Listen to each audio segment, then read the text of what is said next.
At isa na namang panibagong kaso ang idinulog at bibigyang solusyon ni Attorney JJ Atienza. Narito ang bisig ng batas. Sumulat si Mr. Dumagas upang humingi ng payo tungkol sa pagtitiwala niya ng halaga sa isang tao upang ipondo sa kanilang lending business. Ayon kay Mr. Dumagas, binigyan niya ng halagang 160,000 pesos ang kanyang kaibigan upang ipautang sa kanilang lugar.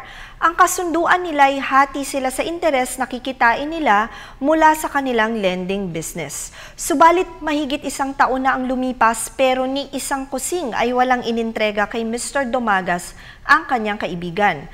Nang hiningi niyang ibalik na lamang ang 160,000 pesos, hindi ito maibigay sa kanya at sinabing wala na daw ang nasabing halaga.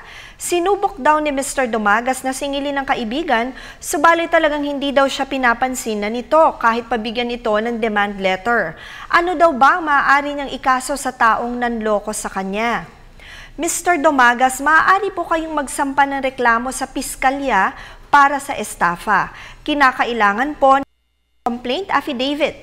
Maipakita ninyo ang mga sumusunod na elemento na nakapaloob sa Article 315, Paragraph 1B ng Revised Penal Code na nagsasabing ang may karampatang kaparusahan ang taong nangloko at nakapagdulot ng damage sa kapwa niya sa pamamagitan ng pag-misappropriate ng pera, bagay o kahit anong personal property. At ito ay tinanggap niya mula sa isang tao dahil ipinagkatiwala ito sa kanya for commission or for administration o di naman kaya ay may obligasyon siyang i-deliver o ibalik ito. Subalit ginamit niya ito para sa sariling kapakinabangan.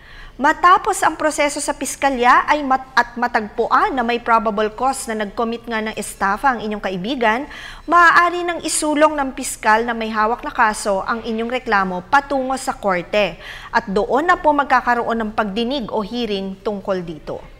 Tandaan po ng aming opinyon ay limitado lamang sa mga impormasyong inyong ibinigay sa amin at maaari itong maging iba o depende pa sa karagdagang detalye. Lumapit sa inyong abogado tungkol sa inyong katanungan. Patuloy po kayong mag-email sa ptv4newscenter@gmail.com. Attorney JJ Atienza, ang inyong bisig ng batas.